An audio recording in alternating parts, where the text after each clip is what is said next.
আল্লাহ পাক ডাকতে বললেন, যারা কোরআন পড়বে, কোরআন বুঝবে, কোরআন অনুযায়ী নিজের জীবনটা গঠন করবে আর কোরআনের আহ্বান করবে, মানুষদেরকে ডাকবে, আল্লাহ পাক ডাকতে বললেন ওই কোরআনের হাফেজ আলেম এবং যারা কোরআনের পক্ষ থাকবে, কাল কিয়ামতের ময়দানে আমি তাদেরকে হিফাজত করব। দুনিয়াতে হিফাজত করব, আখিরাতে হিফাজত করে সম্মানজনক জায়গা আমি আল্লাহ পাক জান্নাত দিয়ে দিব।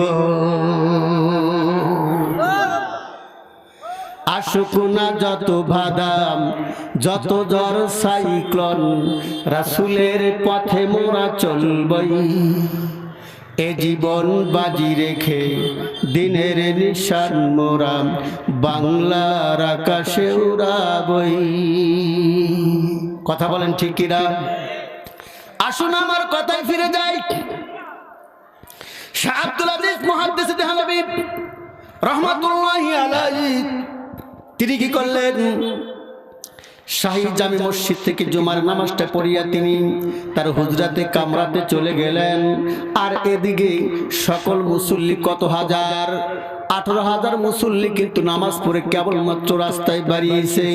আর এদিকে খ্রিস্টান তার হাতের ভিতর বাইবেল কিতাবটা লইয়া এই খ্রিস্টান মুসলমানদের সামনে দাঁড়াইয়া বলতেছে, ও মুসলমান শোনো, তোমাদের ধর্মের নাম হচ্ছে ইসলাম, তোমাদের শ্রেষ্ঠ গ্রন্থের নাম হচ্ছে মহাগ্রন্থ কোরআনুল কারীম, আর আমাদের গ্রন্থের নাম হচ্ছে বাইবেল।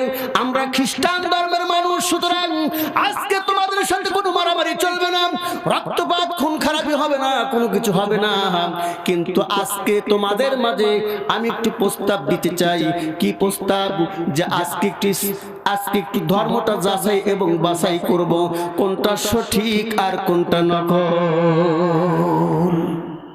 ইসলাম সঠিক না খ্রিস্টান ধর্মটাই সঠিক, এটা আজকে প্রমাণ হবে।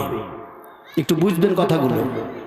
খ্রিস্টানটা কিন্তু চক্রান্ত, আজ থেকে অনেক আগে থেকে খ্রিস্টান চাচ্ছে মুসলমানদেরকে এই পৃথিবীতে উৎখাত করে দেওয়ার জন্য। কথা বলেন। মুসলমান আল্লাহর গোলাম এবার কি করলেন, এই খ্রিস্টানের হাতে কিন্তু বাইবেল কিতাবটা লইয়া মুসলমানদেরকে লক্ষ্য করে ডাক দেব, ও মুসলমান আমার হাতে কি দেখছো? বলতে একটা কিতাব, বলে এই কিতাবটা হলো আমাদের শ্রেষ্ঠ গ্রন্থ বাইবেল। এই যে বাইবেল নিয়ে আসছি, আর তোমাদের যদি বুকে পাটা থেকে থাকে তাহলে তোমাদের গ্রন্থ কোরআনটা নিয়ে আসো, আজকে একটু পরীক্ষা হয়ে যাক। কি পরীক্ষা করবে? এইবার ডেকে বলতেছে, আজকে এই বাইবেল এবং এই কোরআনটা একটা আগুন জ্বালাবো, এই আগুনের কুণ্ডলের ভিতরে কোরআন এবং বাইবেলকে রাখা হবে, যেটা পড়ে যাবে সেই ধর্মটা বাতিল হবে, যেটা অক্ষত অবস্থায় থাকবে সেটার প্রতি গোটা ইন্ডিয়াতে আমল চলবে। নাউজুবিল্লাহ। এই বক্তব্যটা কার? খ্রিস্টানের। মুসলমান ভাইরা আমার, বাবাদের ভালো করে বুঝবেন, কয় হাজার মুসল্লি নামাজ পড়ে কেবল মাঠে নামছে? কত হাজার? 18,000। আমি বলছি না, যখন কোরআনের হক পথে যখন আহ্বান করা হবে সকলে পিস্তান দিবে। এখন বুঝেন, 18,000 মুসল্লি কেবলমাত্র জুমার নামাজ পড়ে কেবল বাড়াইছে, আর খ্রিস্টান একাই দাঁড়িয়ে বলতেছে, ও মুসলমান আজকে পরীক্ষা হবে, কোনটা সঠিক আর কোনটা নকল, এটাই প্রমাণ করব। এবার খ্রিস্টান বলতেছে, তোমাদের বুকে যদি পাটা থেকে থাকে তাহলে তোমাদের কোরআনটা নিয়ে আসো, আমি আমার বাইবেল নিয়ে আসছি, এই দুটি গ্রন্থ আগুনের ভিতরে ফালায়া দিব, যেটা পড়ে যাবে সেটা বাতিল, সে ধর্ম বাতিল, সে গ্রন্থ বাতিল। কিন্তু দেখা যায় 18,000 মুসল্লির মধ্যে একজন ইমানদারও দাঁড়ায় নাই, যে আল্লাহর নাম ইনশাআল্লাহ বলে কেউ দাঁড়ায় নাই, যে আমি তোমার প্রস্তাবে সমর্থন করলাম, একটা মানুষও দাঁড়ায়। কই ইমানদার? নামে মুসলমান বন্ধুগণ আমার, দেখেন ওই মজলিসে ওখানে হাফেজে কোরআন মাদ্রাসায় পড়নেওয়ালা দুজন ছাত্র উপস্থিত ছিল, যার অন্তরে কোরআনের প্রতি মহব্বত মহব্বত, কোরআনের প্রতি ভালোবাসা। ওই হাফেজ কোরআন তলবে ইলম ছাত্র চিন্তা করতেছে, হায় রে হায়, 18,000 মুসলমান ইমানদার আজকে আমরা এখানে আছি, কিন্তু একটা ইমানদার একটা মুসলমানও দাঁড়ায় না। কিন্তু না না না, আমরা কোরআনকে অপমান করতে চাই না, আমাদের জীবন যায় যাক, আমরা জীবন দিতে রাজি আছি, তবু আমরা কোরআনের পক্ষ থেকে খ্রিস্টানদের বিরুদ্ধে আমরা অ্যাকশন করতে রাজি আছি। এইবার এই তলবে ইলম ছাত্রজন দাঁড়িয়ে বলতেছে, খ্রিস্টান তোমার প্রস্তাবে আমরা রাজি, কি করতে হবে বলো? বলতেছে তোমাদের কোরআনটা নিয়ে আসো। বলে ঠিক আছে আনবো।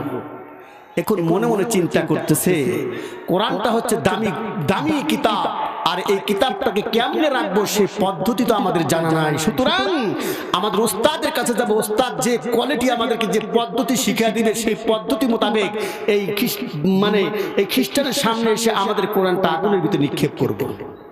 সকলে সুবহানাল্লাহ। এইবার ডাক দিয়ে বলতেছেন, খ্রিস্টান শোনেন, আপনার প্রস্তাবে রাজি আছি, কিন্তু একটু সময় আমাকে দিতে হবে। বলে যাও যাও, তোমাকে সময় দিলাম, কি করবা, কি করতে চাও? বলে আমরা কোন পদ্ধতিতে এই কোরআনটা আগুনের ভিতরে নিক্ষেপ করবো আমাদের পদ্ধতিটা জানা নাই, সুতরাং আমাদের হুজুরের কাছে একটু পদ্ধতি জানতে চাই, শিখে এসে আমরা কোরআনটার সাথে নিয়ে আসতেছি। বলে যাও যাও। এইবার কি করলাম, এই তলবে ইলম ছাত্র হুজুরের কামরার পাশে গিয়ে সালাম দিয়েছেন। সালাম দিয়ে হুজুরকে ডেকে বললেন, হুজুর আজকে আমরা ওই খ্রিস্টানদের সাথে চ্যালেঞ্জের মোকাবেলা করতে যাচ্ছি, আমরা চ্যালেঞ্জ গ্রহণ করেছি। কি চ্যালেঞ্জ গ্রহণ করেছ? ডাক দিয়ে বললেন, হুজুর ওই খ্রিস্টান বলেছে যে আমাদের এই ধর্মের গ্রন্থের নাম হচ্ছে কোরআন, শ্রেষ্ঠ গ্রন্থের নাম হচ্ছে কোরআন, আর খ্রিস্টানদের ধর্মের গ্রন্থের নাম বাইবেল, আর এই কোরআন এবং বাইবেলটাকে আগুনের নিক্ষেপ করে দিবে, যেটা পড়ে যাবে সেটা বাতিল হয়ে যাবে, আর যেটা অক্ষত অবস্থায় থাকবে গোটা ইন্ডিয়াতে এর প্রচার চলবে। এই সিদ্ধান্ত দিয়েছে, আমাদের সাথে মারামারি নাই, খুন খারাপি নাই, বক্তব্যটা দিয়েছে। বলে তাই নাকি? বলে হ্যাঁ। বলে কেমনে তোমরা প্রস্তাবটা গ্রহণ করলাম? বললাম আমরাও সিদ্ধান্ত নিয়েছি, কাফেরদের সাথে মাথা নত করতে চাই না, বেঈমানদের সাথে মাথা নত করব না, বেঈমানদেরকে উৎখাত করব। হুজুর মেহেরবানি করে কোন পদ্ধতিতে আমরা কোরআনটাকে আগুনের ভিতরে ফালাইব, আপনি একটু পদ্ধতিটা জানায় দেন। হুজুর আপনি আমাদের সাথে গেলে আরো বেশি ভালো হয়। হুজুর সাথে যদি যান আর একটু ভালো হয়, কথা বলেন ঠিক কি না? একটু কলেমা পড়ি, লা ইলাহা ইল্লাল্লাহ, জোরে